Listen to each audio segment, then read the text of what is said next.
Bien, vamos a seguir donde nos vamos a quedar. Es decir, vimos los elementos del condicionamiento clásico en que consistía y vimos los tipos de condicionamiento más habituales. ¿Acordáis que vimos la respuesta emocional condicionada o el condicionamiento del miedo, que dijimos que se medía con la supresión de respuesta, con la paralización, y era una medida inversa, y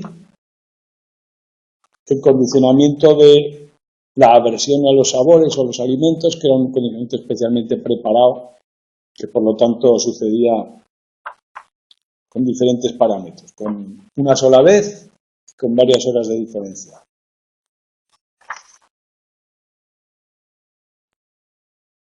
También vimos el de parpadeo y cuatro cosas que nos aclaran. Hoy vamos a ver, o empezamos el otro día, creo yo, si no recuerdo mal, que había dos clases de condicionamiento en términos generales, dependiendo de si la señal o estímulo condicionada. La puedo llamar indiferentemente las dos cosas. El término correcto es estímulo condicional, pero a veces nos entendemos con la señal, la luz o lo que sea. Indica que va a venir el incondicionado, es decir, la comida o la consecuencia aversiva o apetitiva, que se llama condicionamiento clásico excitatorio. Cuando indica que no va a venir ni la comida o lo otro, se llama inhibitorio. En principio parece que el uno es la contracara del otro. Lo que indica uno es que me prepare para comer, y lo que indica otro será la frustración de que no va a venir. O si es aversivo, lo que indica la señal de descarga, prepárate para el dolor, y el otro, el alivio de no va a venir, en principio. Bueno, pues vamos a verlos por separado. El excitatorio es el que hemos visto desde Pavlov, más sencillo en positivo. Ojo, no confundamos la naturaleza del estímulo con el excitatorio inhibitorio. Eso a veces puede ocurrir sin darte cuenta, mezclarlo. El que sea una descarga, que sea comida, en ambos casos es excitatorio, si la señal indica que va a venir. Es la no presencia de algo, es el inhibitorio. No que sea bueno o malo, O sea, el excitatorio es el de Pavlov, con la salivación, el del miedo de las ratas y el del miedo del niño que le dábamos con un sonido desagradable, ¿no? Bien. La producción, ya vemos que es positiva, nos prepara para el mejor aprovechamiento de las circunstancias, para predecir la realidad. ¿Qué variables hacen que son importantes a la hora de un condicionamiento clásico excitatorio? Mira, hemos dicho que lo que estamos haciendo, la palabra señal, es que el EC me indica que algo va a ocurrir, prepárate. Si el EC y el EI ocurren, como dijimos todo el tiempo, con continuidad temporal, al final es válido. Y es seguro, se ocurre siempre, y ocurre muy cerca, y antes el EC que el EI, en principio parece que... Bueno, ahora, pensad que normalmente, también en las circunstancias reales, pero en los experimentos se hace 60 veces la señal, 60 veces la descarga, pongamos por caso. A lo largo de, ¿cuánto? ¿2 minutos? ¿3 minutos? 30 minutos, 60 minutos. Vamos a poner 60 minutos y vamos a poner 60-60. Pues una vez por minuto en promedio. Ahí queda claro que si después de la señal pasa un segundo o dos, hay una descarga, y luego pasan 58 segundos, que no pasa nada, está claro, es fácil de ver, se intuye que la señal es válida. Ahora, si eso se comprime en el tiempo, y hay señal, descarga, otros 2 o 4 segundos, señal, descarga, o sea, los acontecimientos se solapan más en el tiempo, o no es tan fácil ver un periodo separado uno de otro, más fácil que nos confundamos. Entonces, por eso pongo aquí, intervalo entre ensayos, periodo en el que no ocurre nada, e intervalo entre estímulos, periodo que va del uno al otro, la señal al acontecimiento.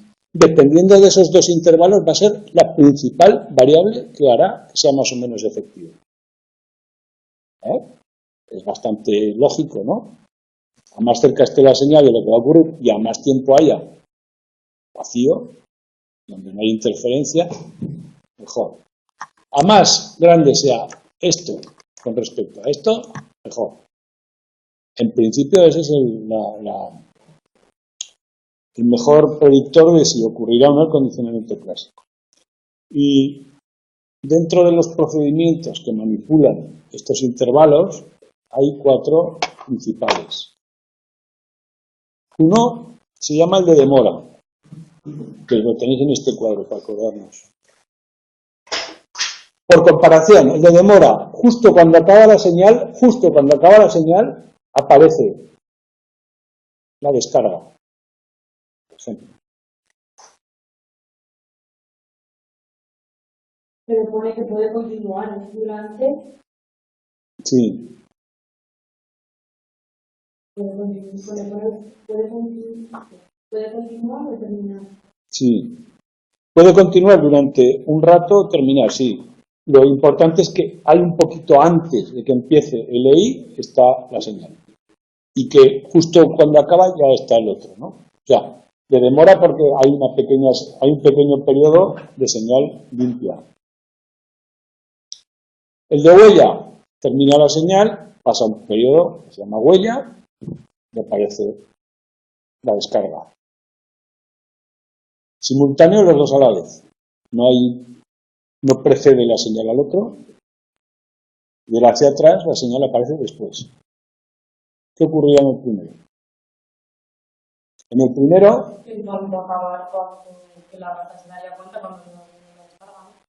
es bastante previsible. El intervalo entre estímulos es 0. Aparecen los dos juntos con la demora. Entonces, ese es el mejor, ¿no? Alta eficacia. Porque además, si separamos el intervalo entre ensayos, la eficacia es mejor de todos ellos. ¿Qué es lo que hay que esperar? Por eso que hablamos de valor de señal, ¿no? También hemos visto, por hablar ya de datos concretos, que os pueden preguntar, que normalmente en los estímulos audiovisuales y descargas o comida, el periodo óptimo es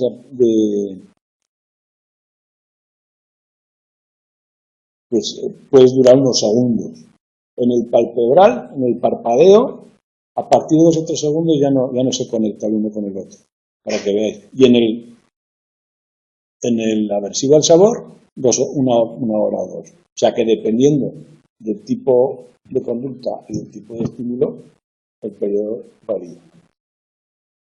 Bueno, lo que solemos hacer en laboratorio son eso, cuestión de segundos. El de huella también se llama, es una especie de memoria de lo que ha ocurrido, de la señal, lo que se condiciona, ¿no? Dependiendo si la huella es muy alta, lo que está ocurriendo. ¿Qué ocurre si la huella, en el caso que hemos dicho, cada minuto hay uno, ¿no?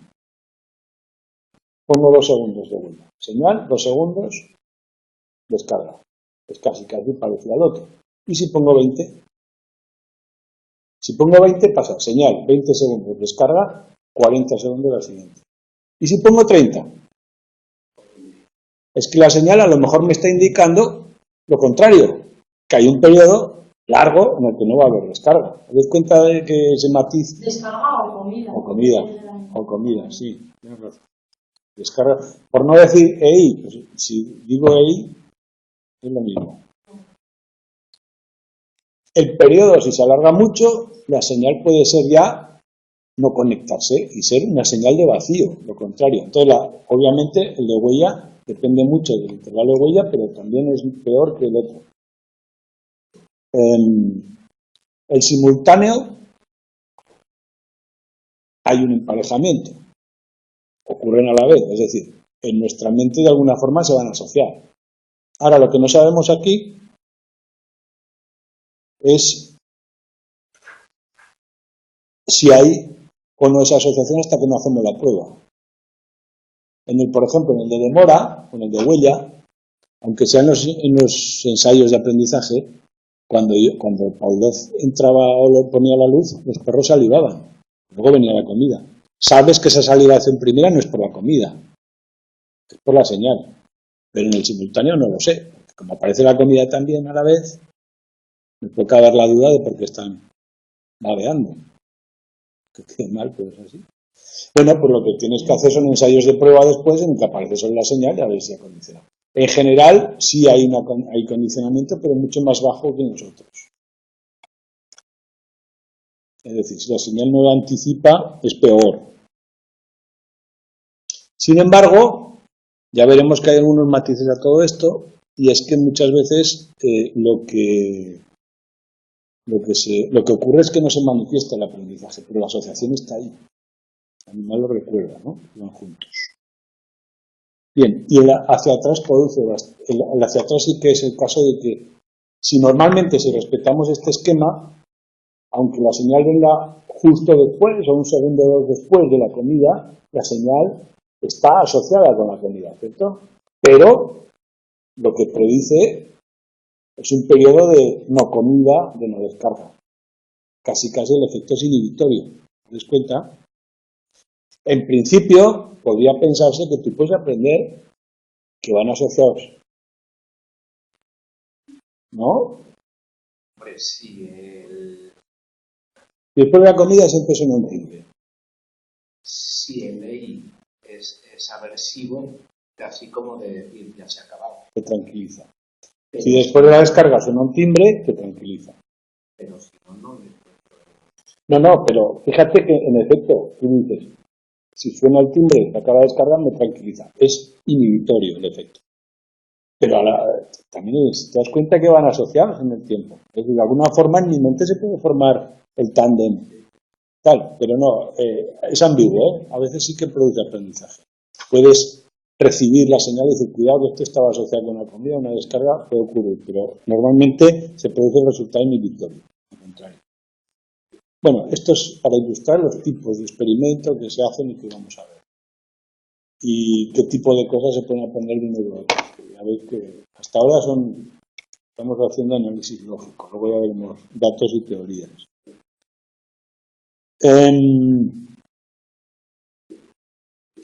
¿Cómo sabemos si ha habido condicionamiento o no?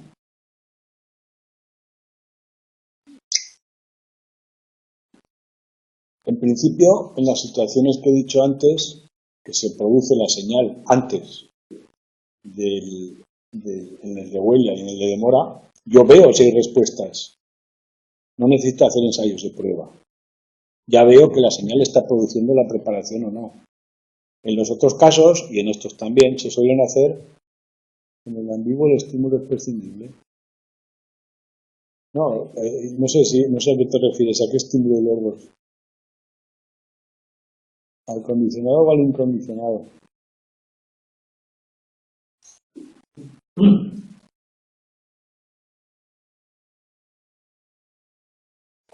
El ambiguo es el resultado, no es ningún nombre, ¿eh? No te lo tomes como un nombre. Incondicional. Incondicional. Incondicional. Incondicional, ¿quieres decir? El incondicionado no es prescindible porque no habría un condicionamiento. O sea, en principio lo que intentamos es establecer... condicional. No es prescindible porque... O sea, a ver, estamos diciendo...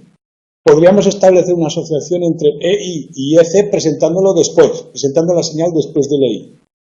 Y vemos el resultado. Y digo que el resultado es ambiguo, que a veces ocurre, a veces sí se establece una asociación.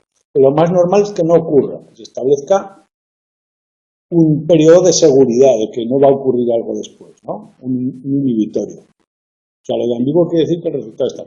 No es que sea prescindir uno u otro, es que el modelo es ese. Estamos analizando qué ocurre si van E y EC. Esa es la clave. Y en el análisis nos sale un resultado ambiguo. Bien. Medimos las respuestas ante el EC por separado o las que se están ocurriendo ¿Y cómo se mide? Ya vimos cómo se medía la respuesta emocional condicionada. ¿Cómo era? La razón de supresión. ¿Hasta qué punto se paraliza el animal? Demuestra el miedo. Dijimos que había respuestas que se podían medir. Bueno, no lo dijimos, lo vimos. Pero vimos que el miedo medimos la parálisis, ¿no? Hay respuestas que se pueden medir así. En general se mide el número de respuestas, la cantidad de gotas de saliva, la magnitud de la fuerza de la respuesta o la probabilidad de que ocurra esa respuesta. El número de veces que ocurre comparado con el número de veces. Lo de siempre, porcentaje. A veces también se mide el tiempo de reacción, la latencia, si es muy rápido o no. Todo eso indica fuerza de respuesta, o sea, fuerza del condicionamiento. Ahora bien, ¿cómo sé yo que esa respuesta se debe a mi condicionamiento, al aprendizaje que yo quería? Sí, pero puede ser que haya, por ejemplo, sabemos que hay varios fenómenos que no dependen del aprendizaje. El pseudocondicionamiento es varias respuestas que se producen automáticamente y que no dependen del aprendizaje. Una de ellas, como ejemplo, es que los sabores nuevos no nos suelen gustar. Por lo tanto, hay un rechazo de los sabores nuevos. La neofobia. Eso no es producto del aprendizaje, es una tendencia. ¿De acuerdo? También ocurre que a veces con los estímulos de una descarga, por ejemplo, te puede llegar a irritar. Al principio te molesta, al final te irrita. Entonces hay una multiplicación de la respuesta ante la descarga. Pero esa multiplicación no es aprendida. Eso es un fenómeno que se llama sensibilización. También está al contrario, la habituación. Una cosa que te duele, poco a poco te va doliendo menos. Entonces la respuesta baja. Y eso no es aprendizaje. ¿Por qué? Porque no hemos aprendido ninguna nueva asociación. Es un mecanismo fisiológico automático, igual que la neofobia. Entonces, para descartar que la respuesta se deba a otras cosas, las condiciones que tiene que tener el grupo control, el grupo experimental, tienen que ser iguales. En todo menos en la asociación. Me explico.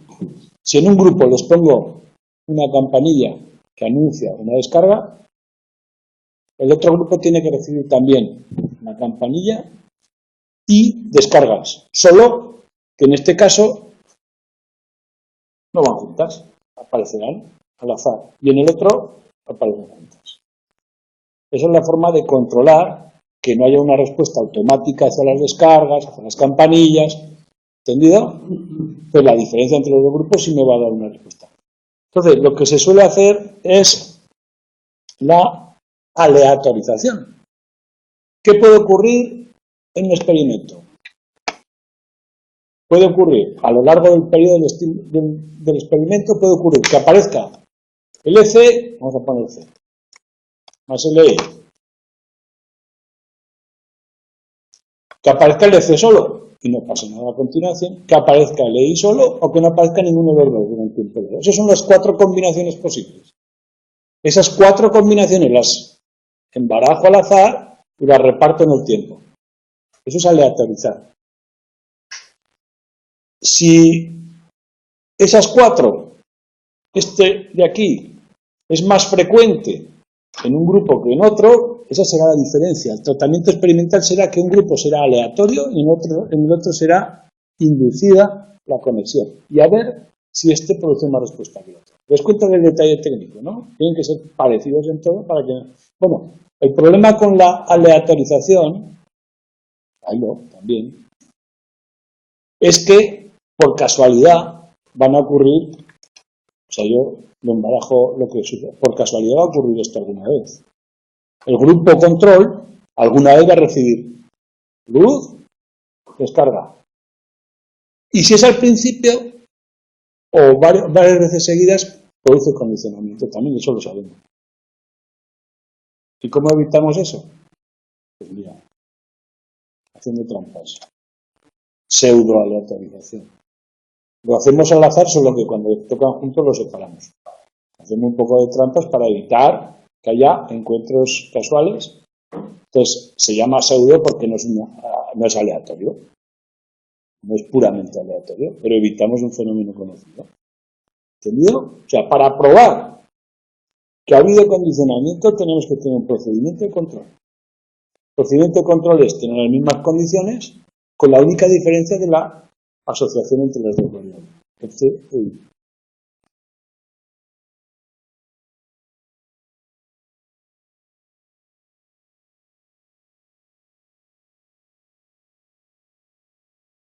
Eso se llama, eso es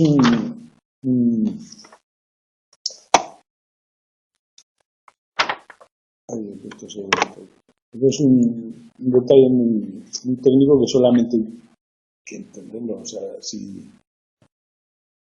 simplemente ver las dificultades técnicas que tiene todo esto. Yo sé que, mira, sé que os he puesto, para que veáis, no las he puesto, pero las he subido ahora. Unas situaciones de aprendizaje de la vida diaria para que las analicemos desde este punto de vista. Vamos a separar cuál es el EI, cuál es el EC y qué está ocurriendo ahí, ¿vale? Hoy hablaremos de estas cosas, para que veáis que no... Vamos a ver ahora la contracara, el inhibitorio. ¿Qué ocurre cuando la señal indica que no va a haber comida, que no va a haber descarga? La respuesta automática que se produce es la contraria. Cuando me preparo para la comida, suele haber salivación o la que queramos medir, respuestas automáticas, y cuando me preparo para la no comida y tengo hambre, la respuesta va a ser frustración o algo así. La preparación para la descarga es a recibir el dolor y la preparación para la no descarga es una especie de alivio. Entonces, si para la descarga me paralizo, para la no descarga mantener la actividad, ¿no? Bien. En principio, parece que esa es la contracara del otro. ¿Importante? Claro que es importante. En el ambiente, igual que una señal me indica que va a ocurrir una descarga, también hay señales de seguridad, ¿no? Que me permitirán vivir más tranquilo, ¿no? Y bueno, ¿cuándo se puede dar condicionamiento inhibitorio? Primero tiene que haber un condicionamiento excitatorio. ¿Por qué?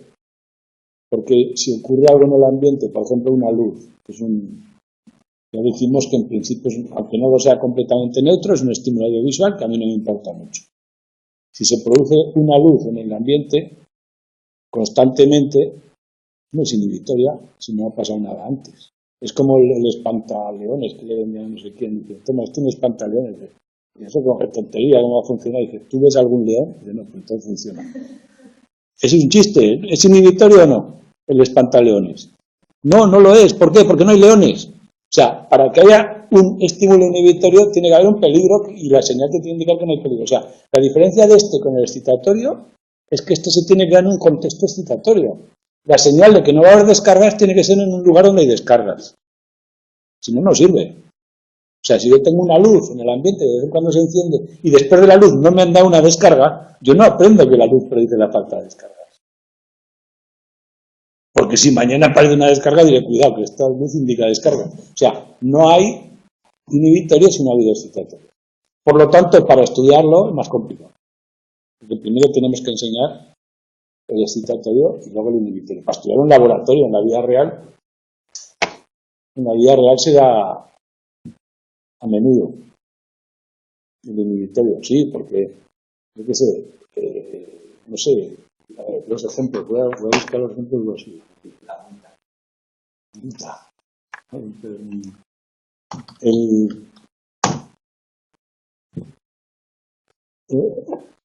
sí, el no ver guardia, por ejemplo, cuando tú dices hay radar, no hay radar, esas cosas. A ver, voy a subir los ejemplos que van a hacer.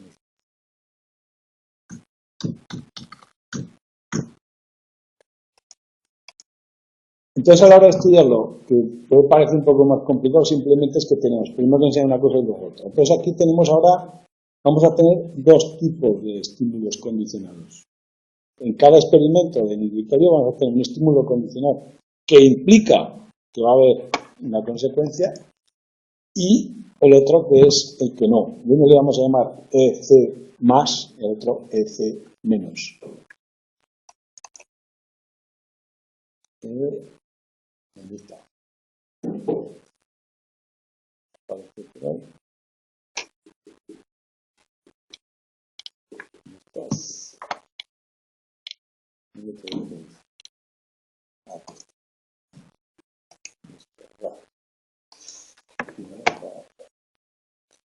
En los ejemplos que os he puesto aquí nos van a servir para aclarar todas las cosas que en la teoría parecen más abstrusas. Por ejemplo,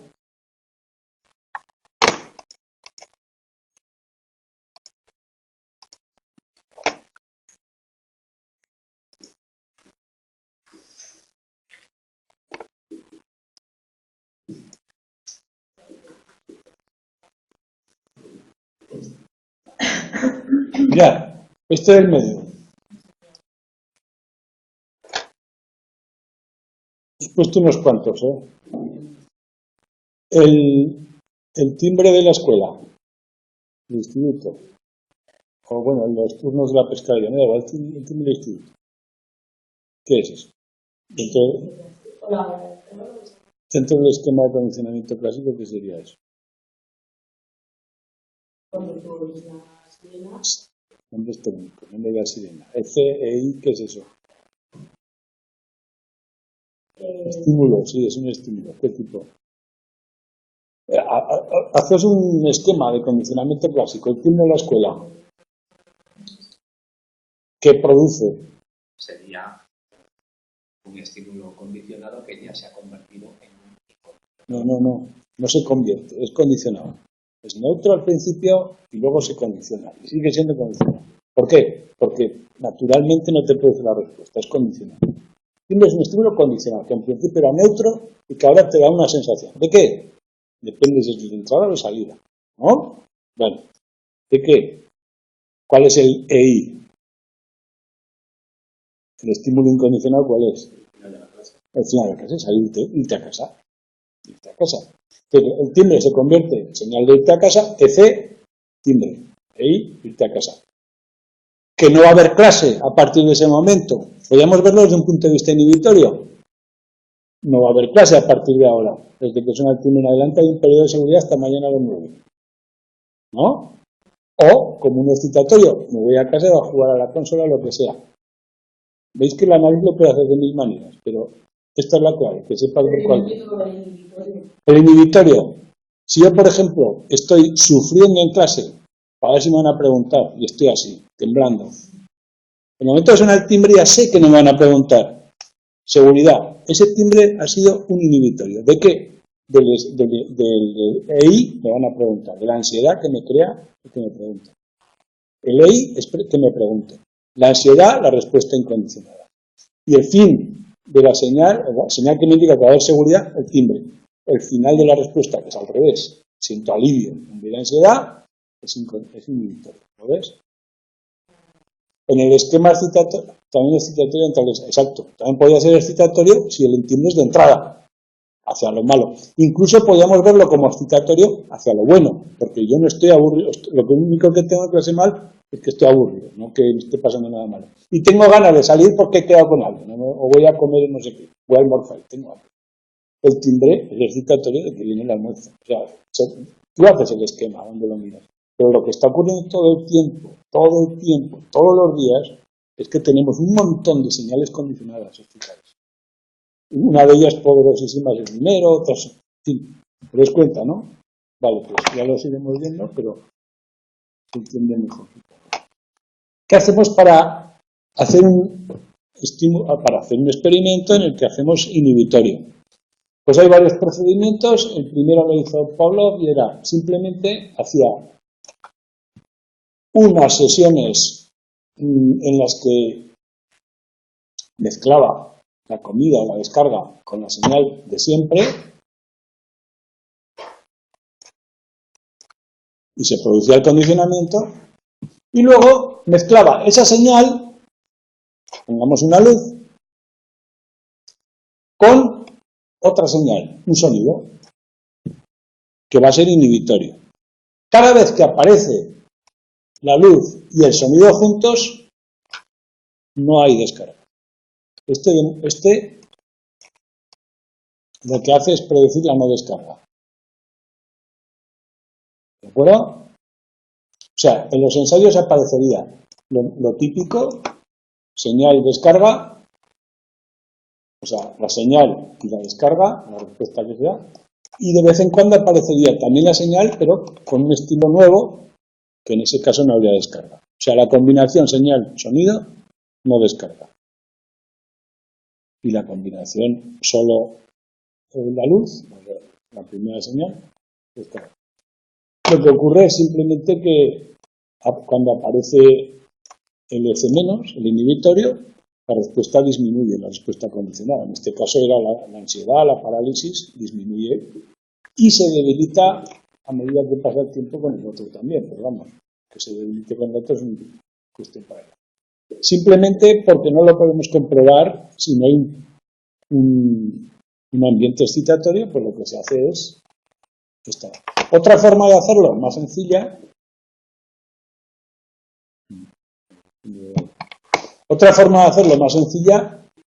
es hacer que cuando aparece el EC+, la descarga sea mucho más probable que cuando aparece el EC-.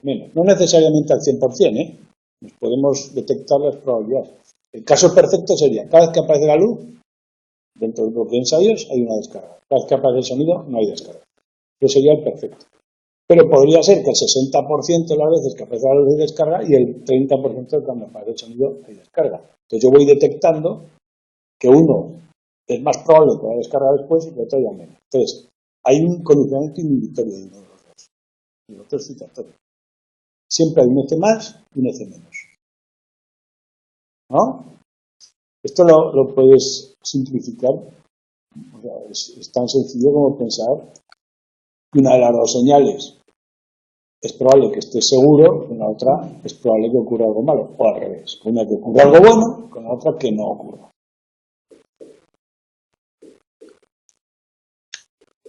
Normalmente lo que se hace en los experimentos es lo mismo que antes que hemos dicho, mezclarlos al azar, o bien aposta separarlos, una pseudo-aleatorización que hemos dicho antes. La pseudo-aleatorización en este caso se llama desemparejamiento explícito.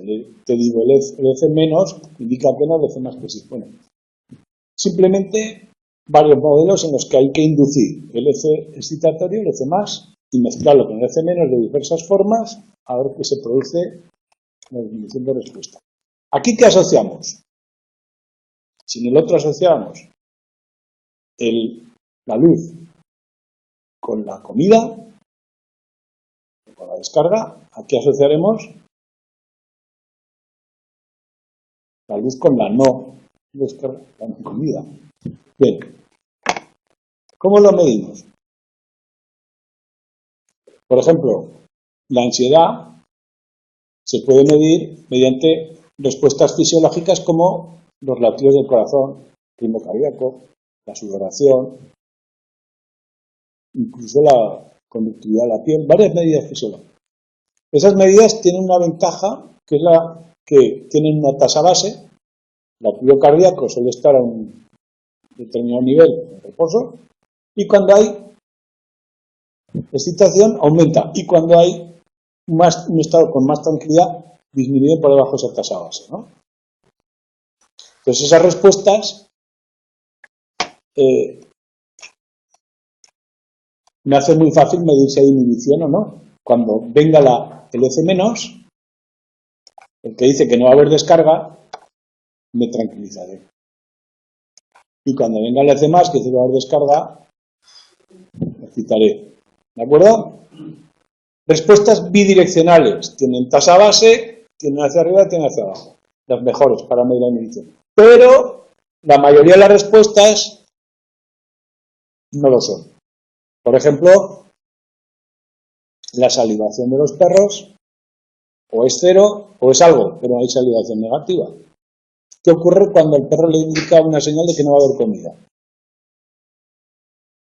No tengo ninguna señal de que ha aprendido que eso es inhibitorio. ¿Cómo sé yo que el perro ha entendido que esa señal indica la no comida?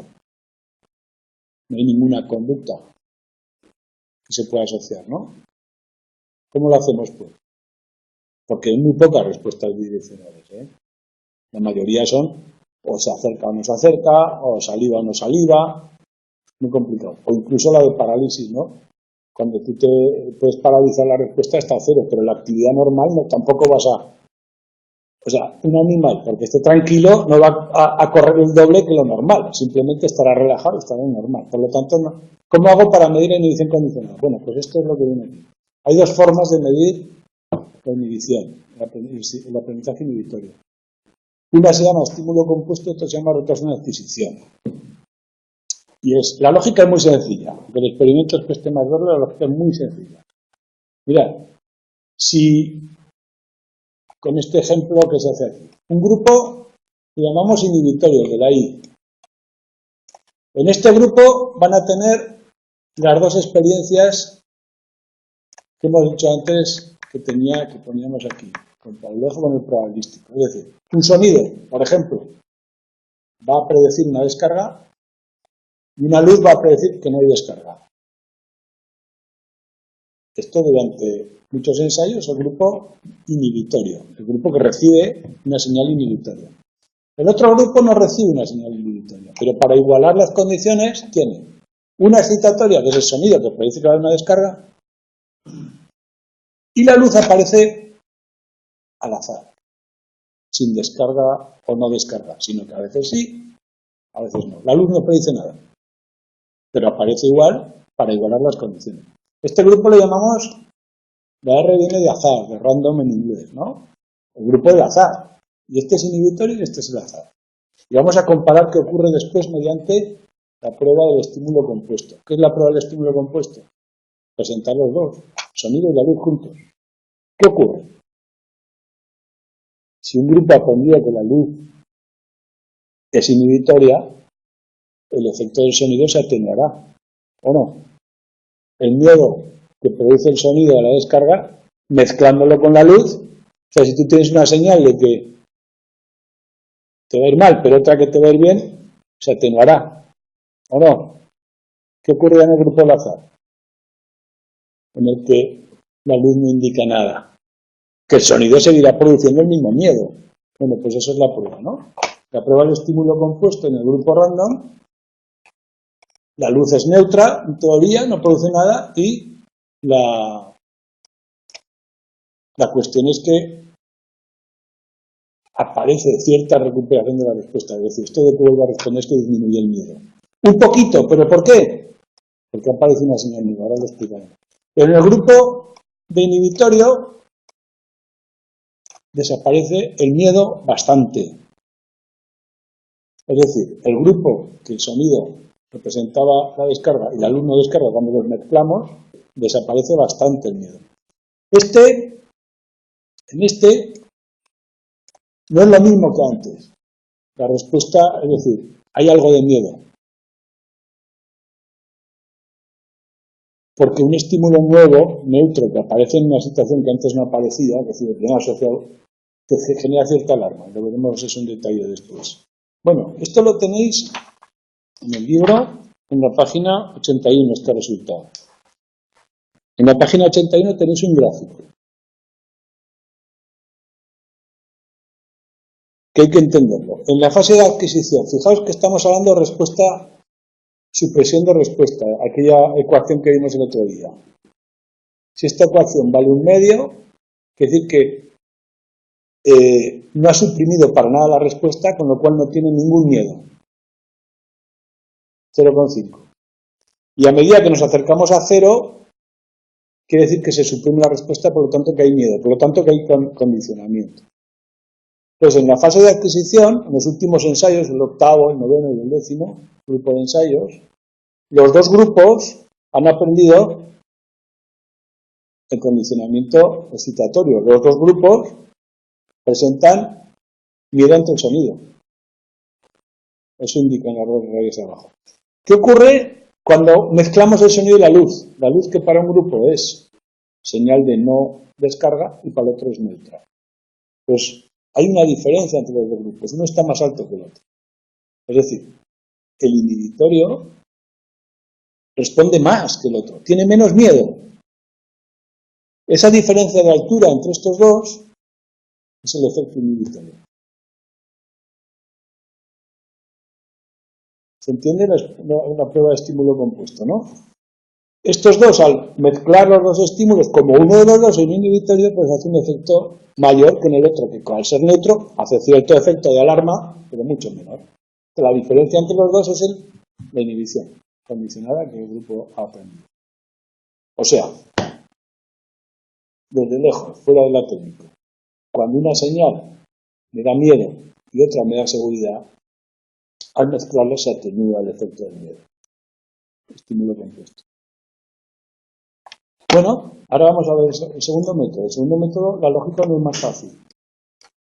Si a mí me han entrenado con una luz para indicar, vamos a poner, sí, una luz indica que no hay descarga, es decir, es el estímulo de condicionamiento inhibitorio, mientras que, lo mismo que antes, el sonido indica que hay descarga. Y luego, a esa persona que ha aprendido esto, trato de enseñarle lo contrario, que la luz ahora va a predecir la descarga. La que antes predecía la no descarga le va a enseñar que ahora es la descarga. Y le pongo la luz y le pongo la descarga. ¿Qué pasará? ¿Aprenderá más rápido o más lento que antes? O igual, más lento. Porque la luz hasta ahora era una señal de que no había descarga. Y ahora la hay. Es decir, el aprendizaje se resiste un poquito. La señal de seguridad era una persona que siempre te ha tratado bien y de repente empieza a tratar mal. Tardarás más en aprender que si la persona partes de cero. Desde el primer día te trata mal. Entonces, en el primer caso, digamos que hay un retraso en la adquisición del condicionamiento. El inhibitorio se demuestra, o sea, la luz tenía un poder inhibitorio, se demuestra porque al probar a condicionarla, tardas más. O sea, hay un aprendizaje inhibitorio. Es una prueba de aprendizaje inhibitorio. Y el esquema es el mismo que antes, en la fase de aprendizaje es lo mismo que antes. Un grupo aprende inhibitorio, la luz le crea alarma, y el otro grupo se lo presenta al azar. Entonces, el grupo inhibitorio tarda mucho en aprender, tarda mucho más que el otro en aprender que la luz ahora predice la descarga. Y el otro grupo enseguida lo aprende, como si fuera un aprendizaje nuevo.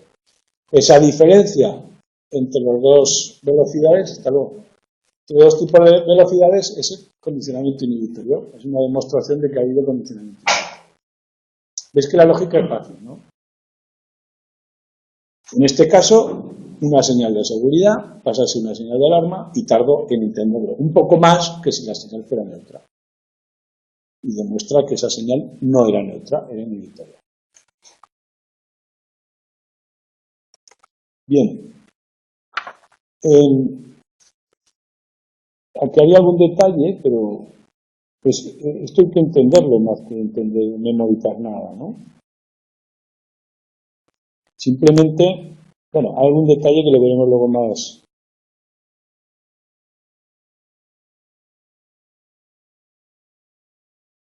a fondo en las teorías, pero, por ejemplo, hay fenómenos que pueden contaminar estos resultados.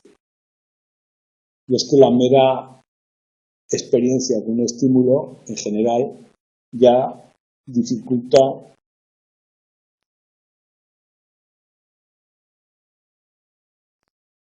el condicionamiento. Un estímulo que aparece a menudo en el ambiente es más difícil que lo utilice luego convencional que uno nuevo, ¿no? Una cosa que está ocurriendo continuamente o una nueva es más fácil que me dé cuenta que la señal no da. Pero bueno, eso se llama preexposición, lo vemos después. Simplemente que los dos que hemos visto, para ver si un aprendizaje inhibitorio se ha dado, convendría al menos utilizar varios para comprobar que está ocurriendo eso. La extinción. ¿Qué ocurre si aparece la señal una y otra vez y no hay consecuencias? Poco a poco, ese aprendizaje que yo había tenido antes de preparación de la campana para la comida, la campana va volviendo a no generar ninguna respuesta, ¿no? Eso se llama extinción del aprendizaje y, por supuesto, es un aprendizaje también económicamente muy válido en la realidad, porque nos permite descartar relaciones que no funcionan. En principio, la situación de extinción es la misma que el de inhibitorio, porque aparece la señal y no aparece ningún incondicional. No hay ninguna descarga. En principio, Pavlov pensó también que la extinción es un condicionamiento inhibitorio. Que ahora aprendemos que esa señal indica no descarga, ¿no? Y, en general, transcurre como viene aquí, mientras que el excitatorio va aumentando en número de respuestas, durante la extinción disminuye y podría ser la desaparición del aprendizaje. Primera hipótesis. O bien se produce un inhibitorio, un aprendizaje nuevo de una asociación de tipo inhibitorio de EC, no EI, o bien desaparece la asociación en mi mente porque va siendo cada vez menos relevante. Puede ocurrir que haya una desaparición de la respuesta por otros motivos, que no sean extinción. Por ejemplo, el olvido. Puede borrar la huella en mi mente y no me acuerdo que es peligroso meter los dedos en un enchufe, ¿no? Eso no es aprendizaje, es olvido. El mero paso del tiempo puede deteriorar la huella amnésica, la huella de memoria, desaparece una respuesta. O también puede ocurrir lo que hemos nombrado antes como sensibilización por la habituación, que determinada estímulo vaya produciendo una respuesta cada vez menos intensa porque me acostumbro a él, y eso tampoco es aprendizaje, es una cuestión fisiológica. Entonces, no es extinción, simplemente habituación. Para distinguirlos se suele hacer las pruebas de, bueno, que simplemente uno no se crean nuevas asociaciones. Uno es por el paso del tiempo y otro por una respuesta que nos aprendió. Tú te habitúas a un sonido o algo que nos aprendió una respuesta, ¿no? Descenso de la respuesta. Bueno, pero distinguiendo eso, la pregunta es, ¿qué ocurre cuando se extingue? ¿Desaparece la huella o es inhibitorio? Hoy en día sabemos que inhibitorio no es la extinción. Ahora bien, hay una serie de fenómenos que demuestran que tampoco desaparece la huella del aprendizaje, sino que de alguna forma se aprende algo nuevo, pero no es la desaparición. ¿Por qué sabemos que no es inhibitorio? Porque hacemos las dos pruebas que hemos dicho antes, la de estímulo compuesto o la de retraso de adquisición, y no funciona. Esto es fácil de ver con un ejemplo.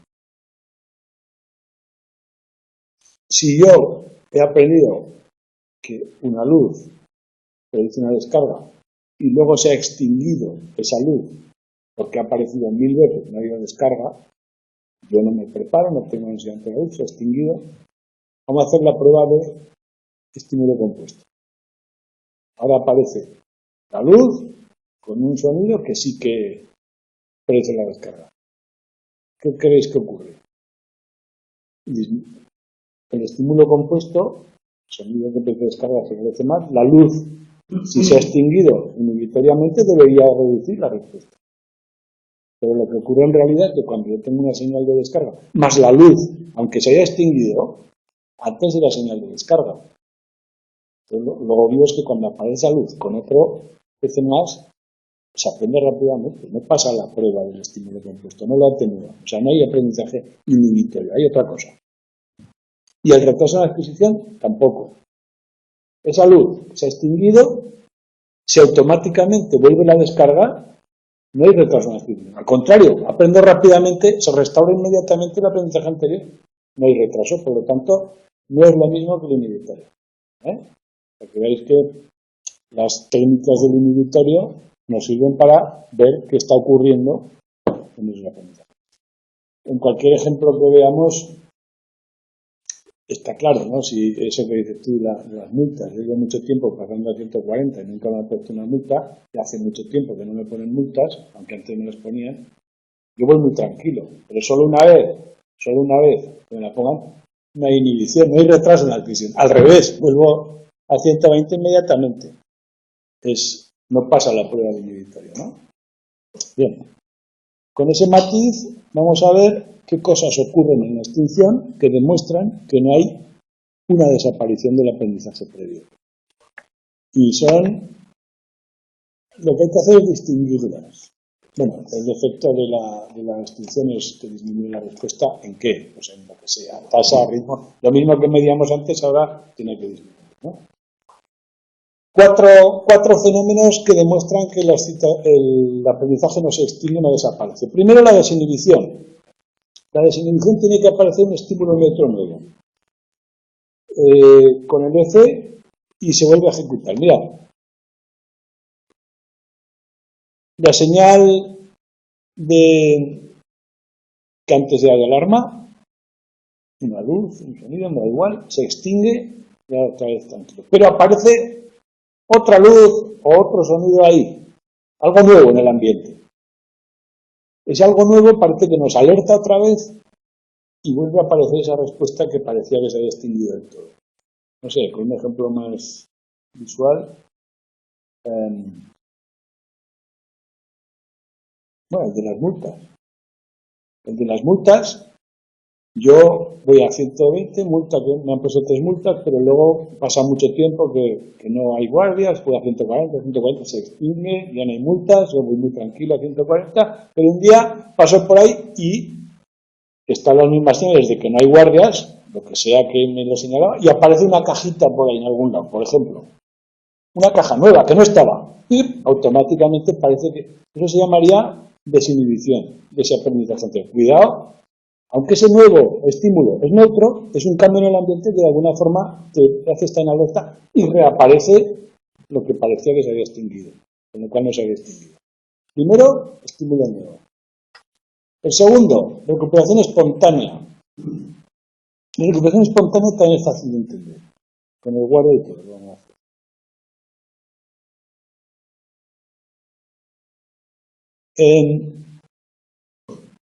Vamos a poner que el tramo ese donde estaba los guardias, el EC, yo qué sé, es que no hemos dicho cuál sería el EC, pero el tramo, ¿no? Una señal. Está entrando en una zona de 50, o la señal que dice Tudela 30, ¿no? Entonces yo Tudela 30 y hace tiempo que no me han puesto una multa y entro muy tranquilo con esa señal. Esa EC se ha extinguido. Pero me voy a vivir a Bilbao. Estoy allí 3 años. Y el primer día que vuelvo a Tudela, el primero que vuelvo, veo Tudela 30 y digo, ¡pip! Freno. ¿Por qué? A pesar de que se había extinguido, ya no lo... Pero después de 3 años hay lo que se llama recuperación espontánea. Os dais cuenta que es lógico también, ¿no? Que de alguna manera ese aprendizaje que se había no desapareció. Ha quedado por ahí escondido y se ha recuperado cuando ha habido un tiempo sin experiencia. Ese es el otro. En este caso es el mero paso del tiempo, sin experiencia ninguna con el EC, la mera reaparición. El tercero se llama renovación, y este es más interesante porque explica muchas cosas. Y además introduce otras que veremos.